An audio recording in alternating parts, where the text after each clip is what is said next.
సుమన్ టీవీలో మీ business promotions కోసం ఈ కింది నెంబర్ను సంప్రదించగలరు.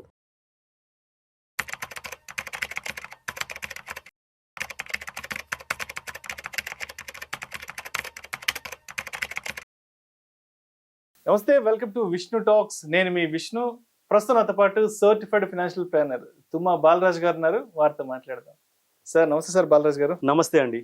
సార్ బాలరాజ్ గారు, ఇప్పుడు 40 ఏళ్ల వయసులో ఉన్నవాళ్ళు, అదేవిధంగా 50 ఏళ్ల వయసులో ఉన్నవాళ్ళు, అంటే 1975లో పుట్టిన వాళ్ళు, 1980లో పుట్టిన వాళ్ళు, 85లో పుట్టిన వాళ్ళు, సో ఇప్పుడు వీళ్ళంతా కూడా 40, 45, 50 ఈ ఏజ్ గ్రూప్ లో ఉంటారు కాబట్టి, అవునండి.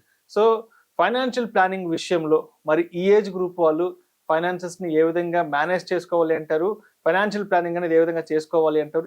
ఇప్పటి నుంచి అయినా, అంటే ఆల్మోస్ట్ ఇప్పటికే ఒక కొంత ఏజ్ అనేది ఒక మిడిల్ ఏజ్కి వచ్చేసేసారు కాబట్టి, సో ఇప్పటి నుంచి అయినా, మిడిల్ ఏజ్ నుంచి అయినా ఫైనాన్షియల్ ప్లానింగ్ అనేది ఏ విధంగా చేసుకోవాలంటారు? I'm very excited talk about this subject. ఎందుకంటే నేను ఆ కేటగిరీకి చెందిన వాడిని కాబట్టి. సో ఇది మా category. Okay. So I'm 40s, I'm into 40s. So I'm very excited to talk about this.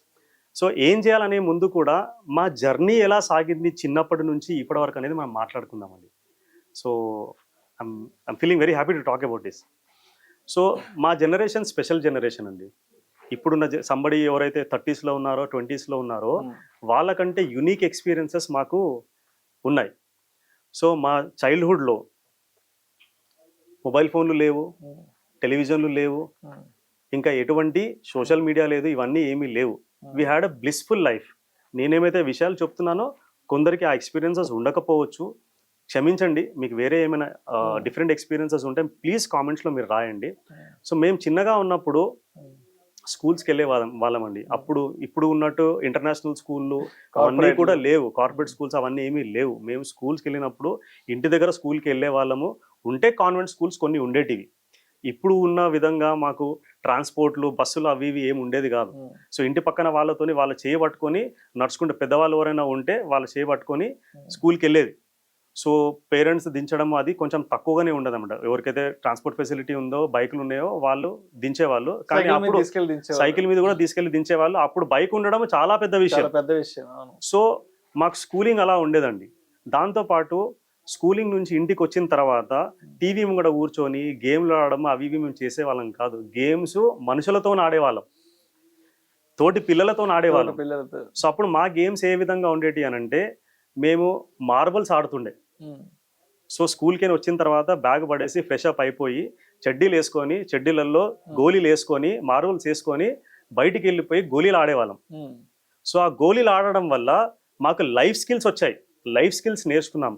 Marbles ఆడటంతో మేము ఫోకస్ ఏ విధంగా చేయాలనేది నేర్చుకున్నాం, కాన్సన్ట్రేషన్ ఏ విధంగా చేయాలనేది నేర్చుకున్నాం. అదేవిధంగా ఫెయిలియర్స్ని కూడా ఎలా తట్టుకోవాలనేది నేర్చుకున్నాం. అది ఆడతాం కదా, ఓడిపోతాము గెలుస్తాము, ఓడిపోతాము గెలుస్తాము, నిరంతర ప్రయత్నం చేసేవాళ్ళము.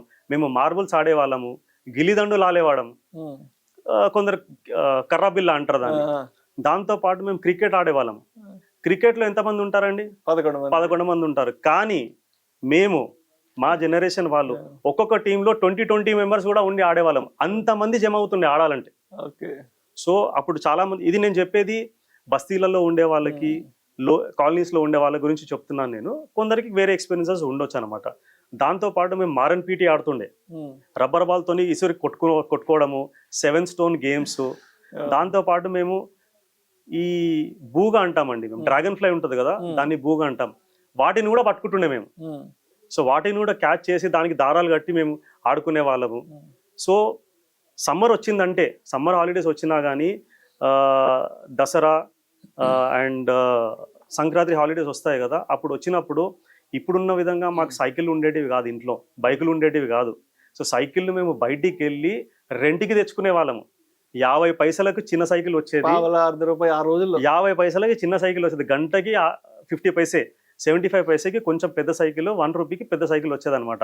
ఆ సైకిల్ తెచ్చుకొని, అది బ్లిస్ అనమాట. సైకిల్ తొక్కుతూ ఫస్ట్ మేము వెనుకొకలు తోస్తూ కొంచెం బ్యాలెన్స్ నేర్చుకుంటూ ఫస్ట్ ఒక సైడ్ నిలబడి సైకిల్ మేము తొక్కేవాళ్ళం. పెడల్ మీద నిలబడి తొక్కేవాళ్ళము. మేము పడుతుండే, దెబ్బలు తాకుతుండే, కానీ మేము ఏడ్చే వాళ్ళం కాదు. సైకిల్ నేర్చుకోవాలనే తపన ఉండేది. సో ఒకే సైడ్ పెడల్ మీద నిలబడి మేము తొక్కే వాళ్ళము. తర్వాత కైంచు, అందులో ఆ ట్రయాంగిల్ ఉంటుంది కదా, కాలు అందులో పెట్టి అలా తొక్కే వాళ్ళము, తర్వాత సీటు పైన కూర్చొని తొక్కే వాళ్ళము, చేతులు వదిలిపెట్టేసి తొక్కే వాళ్ళము. So we use to feel bliss in doing all this అనమాట. చాలా చాలా సంతోషంగా ఉండేది అనమాట. బ్లాక్ అండ్ వైట్ డేస్ ఇవన్నీ కూడా నాస్టాల్జియా. సో అప్పుడు సైకిల్ అందరి దగ్గర ఉండేది కాదు. సో రెంట్కి తెచ్చుకొని ఇవన్నీ కూడా మేము చేసుకునే వాళ్ళం అనమాట. సో దాంతోపాటు మేము సైకిల్ టైర్స్ ఉంటాయి కదా, సైకిల్ టైర్లు కొట్టుకుంటూ గల్లీలలో తిరుక్కుంటూ మేము ఆడుకునే వాళ్ళము. మా ఇంట్లో ఒక 4-5 ఉండేవాళ్ళు. So that's the camaraderie, friendship. ఎందుకంటే ఫ్రెండ్స్తోనే ఆడాలి కదా, మనకు వేరే సాధనాలు ఏమీ లేవు. సో ఇవన్నీ కూడా మేము ఆటలు ఆడేవాళ్ళము. చెస్ ఆడేవాళ్ళము, చైనీస్ చెక్కర్స్ ఆడేవాళ్ళము, కూర్చొని క్యారమ్స్ ఆడేవాళ్ళము.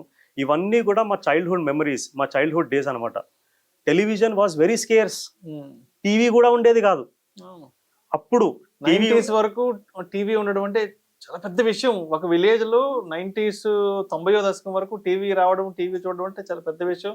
ఆ చుట్టుపక్కల వాళ్ళందరూ వెళ్ళి ఆ ఇంట్లోకి వెళ్ళి దూరదర్శన్లో వార్తలు, చిత్రలహరి. మీరు చెప్తుంటే నా చైల్డ్హుడ్ మెమరీస్ నా కళ్ళ ముందు మెదులుతున్నాయండి. మాకు కూడా టీవీ ఉండేది కాదు. మేము 7th లోనో 8th లో ఉన్నప్పుడు టీవీ వచ్చింది. సో ఇంటి పక్కన వాళ్ళ దగ్గరికి వెళ్ళి టీవీ చూసేవాళ్ళము. వాళ్ళ ఇంట్లో వాళ్ళకి నచ్చినా నచ్చకపోయినా 20-30 మంది పిల్లలు కూర్చొని టీవీ చూసేవాళ్ళు. కిటికీల నుంచి తొంగి చూడడం, డోర్లు బంద్ చేసినా కానీ, కిటికీలు స్టార్ట్ చేసినా కానీ అందులో చిన్న బొక్క ఉంటే ఆ బొక్కలోంచి టీవీ చూసేవాళ్ళం. సో ఇవన్నీ కూడా very very good memories we have. మధ్యలో సిగ్నల్స్ బాగా రాకపోతే యాంటీనాను కదిలించడం, ఇవన్నీ కూడా కొట్టడం, ఇవన్నీ కూడా అసలు అది వండర్ఫుల్ లైఫ్ అండి. Golden days. అదొక స్వర్ణయుగం అసలు. ఒకటి అంటారండి, ఒకటి ఉంది, scarcity creates appreciation. Scarcity creates appreciation. అప్పుడు మాకు ఈ సాధనాలన్నీ కూడా చాలా స్కేర్స్గా ఉండే.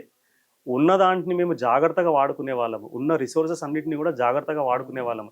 మాకప్పుడు టెలివిజన్లో రామాయణము, మహాభారతము, వెనస్డే వస్తే చిత్రహారు, ఫ్రైడే వస్తే చిత్రలహరి, ఎప్పుడో ఒకసారి మూవీ వచ్చేది.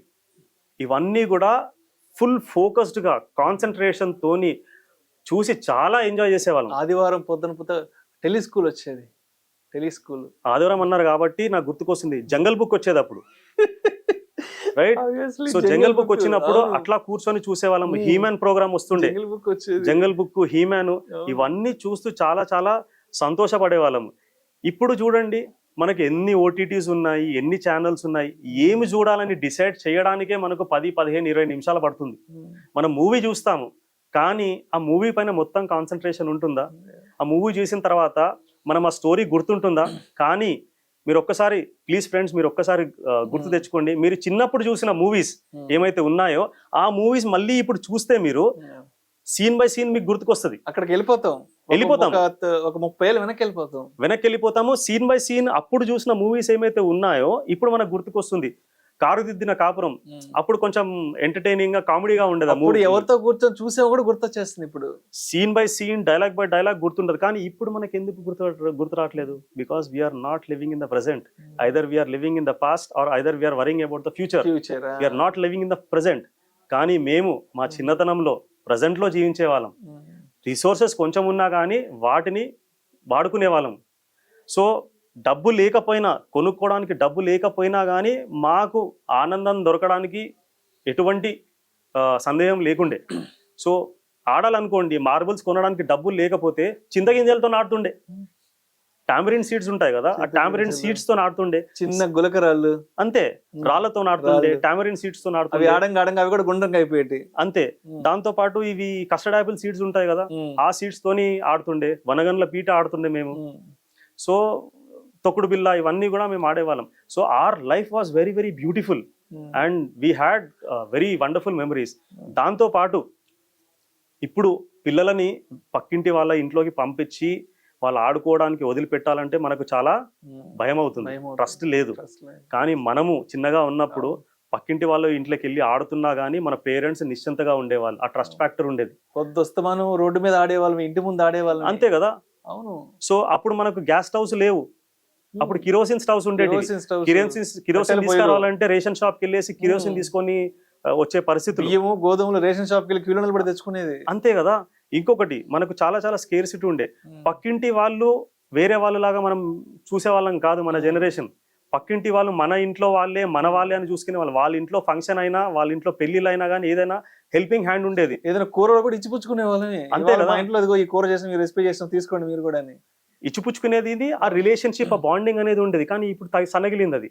అప్పుడు మీరు చూడండి, నల్లా ఇంట్లో ఉండేది కాదు, బజార్ నల్లా ఉండేది, వీధి చివరి ఉండేది. వీధి నల్లకి నీళ్లు పట్టుకునే వాళ్ళం, పోయి లైన్ లో నిలబడి అక్కడ చిన్న చిన్న పోట్లాటలు అయ్యేటి, అది వేరే విషయం లేండి. ఆ పోట్లాడుకున్నా కానీ ఆ బాండింగ్ అనేది ఉండేది నేబర్స్ తోని. సో నీళ్లు బయటికి పట్టుకొచ్చే వాళ్ళం. సో వాటర్ స్కేర్సిటీ చాలా ఉండేది అప్పుడు, రెగ్యులర్ గా వచ్చేది కాదు. వాటర్ రానప్పుడు వెళ్ళి హ్యాండ్ పంపులు కొట్టేసేసి నీళ్ళు ఇంటికి తీసుకొని వచ్చేవాళ్ళం. దాంతో పాటు పక్క వాళ్ళ ఇంట్లో ఫంక్షన్ అయింది అనుకోండి, లేదంటే మన ఇంట్లో ఫంక్షన్ అయినా, పెళ్లిలైనా, ఏమైనా వాటర్ కావాలంటే వాటర్ ట్యాంకర్ వచ్చినప్పుడు మనం మోసేవాళ్ళం పక్కింట్లో వాళ్ళకైనా కానీ, రైట్. సో హెల్ప్ చేసే వాళ్ళకి ఇప్పుడు కుకింగ్ ఏమైనా చేయాలనుకోండి, మేజర్ గా మనకు కావాల్సింది అల్లము, వెల్లుల్లి చాలా క్వాంటిటీలో కావాలి. కూర్చొని వెల్లుల్లి ఓల్చడము, అదే విధంగా జింజర్ ఇది తీయడం, ఇవన్నీ కూడా చేసేవాళ్ళం. Friends, please share your comments, share your memories in the comments. అసలు ఒక 30 years వెనక్కి తీసుకెళ్ళిపోయారు సార్ లిటరల్లీ. సో ఇంట్లో ఏదైనా ఫంక్షన్, ఏదైనా శుభకార్యం ఉంటే అమ్మమ్మలు, నాలమ్మలు, చుట్టుపక్కల బామ్మలు అందరూ వచ్చి కూర్చొని, అది మా జనరేషన్ అండి. కూరగాయలు తరగడం, కూరగాయలు కోసిముడు, వంటలు వండడం, that is the generation we have come through. So మా జనరేషన్ ఏంటంటే వేరే వాళ్ళకి హెల్ప్ చేసే వాళ్ళము, లైఫ్ మంచిగా లీడ్ చేసేవాళ్ళం. కానీ ఎక్కడో ఆ మంచి తనము మాలో ఏమైతే ఉందో రాను రాను అది సన్నగిలిపోయి మేము కూడా ర్యాట్ రేస్లో పరిగెత్తడం మొదలుపెట్టాం.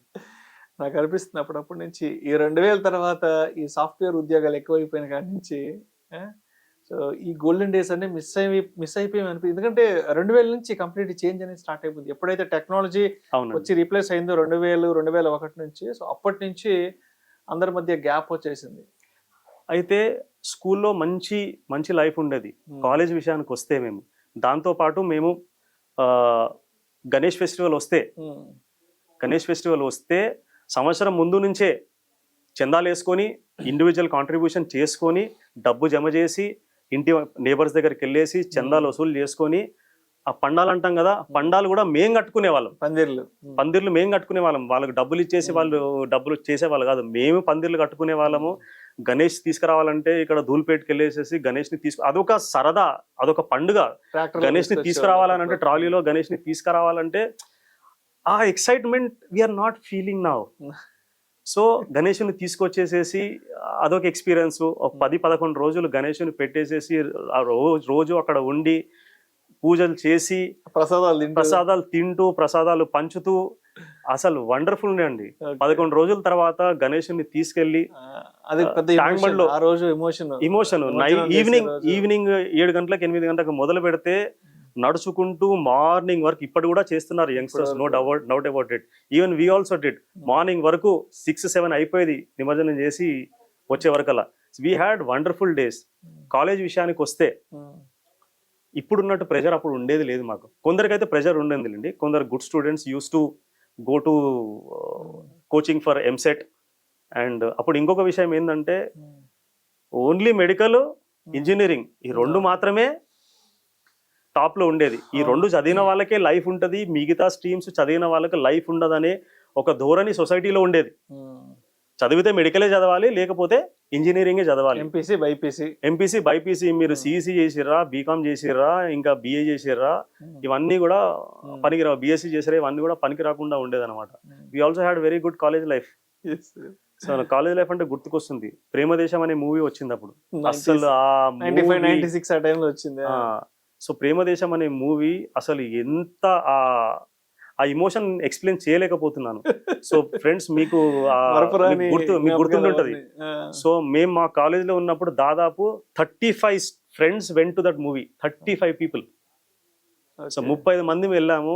వెనకాల సీట్లలో కూర్చొని గోల చేయడము, అరవడము, పేపర్లు ఇసడము, పేపర్ రాకెట్లు ఇసడము. These were wonderful days. College కూడా బంక్ రెగ్యులర్ గా కొట్టేవాళ్ళము. And we're also responsible. So మేము రెస్పాన్సిబుల్గా చదివాము, రెస్పాన్సిబుల్గా కెరియర్లోకి వచ్చాము. We had very very limited options. ఎవరైతే 40s ఉన్నారో, అర్లీ 40s ఉన్నారో, అర్లీ 50s ఉన్నారో, మాకు ఆపర్చునిటీస్ కూడా చాలా చాలా తక్కువగా ఉండేటివి. ఉద్యోగం మొదలు పెడితే అర్లీ 2000s లేట్ 90s ఉద్యోగం చేస్తే మాకు ఎంత జీతం అనుకున్నారు? అప్పట్లో ఎంత? 3000-4000 అంటే చాలా. 1800-1500 రూపాయలు మా జీతం. 90s లో లేట్ 90s లో లేట్ 90s లో 10,000 సంపాదిస్తే చాలా చాలా పెద్ద విషయం అది. కింగ్. ఆ 10,000 రూపీస్ అంటే అసలు మీకు వేరే లెవెల్ ఉంటుంది మర్యాద సొసైటీ నుంచి. So 10,000 was a very very big amount at that point of time. So మేము కెరియర్ మొదలు పెట్టినప్పుడు మాకు ఆపర్చునిటీస్ అనేవి చాలా చాలా తక్కువ ఉండేటివి. చిన్న ఇన్కమ్సే 1,500, 1,800, 2,000, 2,500. అప్పుడు చాలా మంది టాటా టెలి సర్వీసెస్ అప్పుడే వచ్చింది. అందులో టాటా టెలి సర్వీసెస్ లో జాయిన్ అయ్యి వాళ్ళు సిమ్లు సేల్ చేయడం అవన్నీ కూడా ఇవన్నీ కూడా అప్పుడు వచ్చాయి. సో అక్కడ కూడా కొన్ని ఆపర్చునిటీస్ వచ్చాయి. అయితే మా జనరేషన్కి జరిగిన ఒక పెద్ద గొప్ప విషయం ఏంటంటే లిబరలైజేషన్ 1991లో జరిగింది.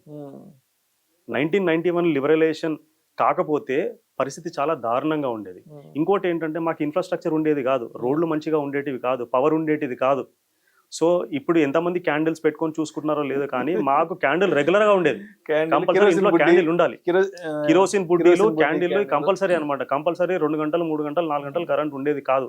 చాలా మంది విలేజెస్ లో ఉన్న, సిటీ లైఫ్ గురించి చెప్తున్నా, విలేజెస్ లో ఉన్న వాళ్ళకి ఇంకా దారుణం వాళ్ళ పరిస్థితి. ఇవాళ కరెంట్ పోయిందంటే ఇంకా రేపు ఎప్పటికో వాళ్ళు చాలా మంది వీధి దీపాల్లో కింద కూర్చొని చదువుకున్న వాళ్ళు. ఇంకా విలేజ్ లో ఉన్న వాళ్ళకైతే రిసోర్సెస్ చాలా చాలా తక్కువ.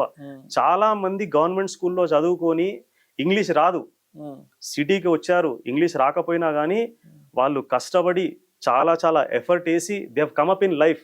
నా ఓన్ ఫ్రెండ్ ఉన్నాడు ఊర్లో, వాళ్ళ పేరెంట్స్ మేస్త్రి, చాలా చిన్న ఇన్కమ్ గ్రూప్. సో అతను గవర్నమెంట్ స్కూల్లో తెలుగు మీడియం చదువుకొని ఇక్కడికి వచ్చేసేసి తను BCA చేసేసి సమ్హౌ ఈ found A job in IT. తను ఎంత ఫ్లూయెంట్గా ఇంగ్లీష్ మాట్లాడతాడంటే అసలు నిజంగా ఆయన తెలుగు మీడియంలో చదివి వచ్చిన వాడేనా అని అనుకోవాలి మనం, అంత ఆశ్చర్యపోవాలి. ఈ went to US, settled very well and had a very very good life. మాకు ఆపర్చునిటీస్ కూడా చాలా చాలా తక్కువగా ఉండేటివి. సో 1991లో ఏమైతే ఆ రిఫార్మ్స్ తీసుకొచ్చారో అవి కాస్త మిడ్ 2000 నుంచి ఆపర్చునిటీస్ రావడం మొదలయ్యాయి అనమాట. ఎందుకంటే రిఫార్మ్స్ ఇమీడియట్గా రిజల్ట్స్ తీసుకురావు కదండి. సో అదంతా కూడా ఏమైపోయిందంటే మాకు మిడ్ 2000 నుంచి ఆపర్చునిటీస్ రావడం మొదలయ్యాయి. ఇంకొకటి ఏంటంటే IT ఎంప్లాయీస్ ఎవరైతే ఉన్నారో వాళ్ళకు కూడా ఆపర్చునిటీస్ మొదలయ్యాయి. So initial phase probably late 90s నుంచి లేట్ 2000s వరకు కూడా IT ఫీల్డ్ మంచిగా గ్రో అయ్యింది. వాళ్ళకి శాలరీస్ అవన్నీ కూడా ఎక్కువగా ఉండేది. వేరే సెక్టర్స్లో ఎవరైతే ఉన్నారో వాళ్ళకి శాలరీస్ తక్కువ ఉండేది. రాను అవన్నీ కూడా మంచిగా పెరిగాయి అన్నమాట. సో ఇదంతా కూడా మా 40s ఆర్ ఎర్లీ 50s వాళ్ళ లైఫ్ అండి. సో రిసోర్సెస్ స్కేర్స్గా ఉన్నా కానీ వాటిని మేము చాలా మంచిగా యూజ్ చేసుకున్నాము.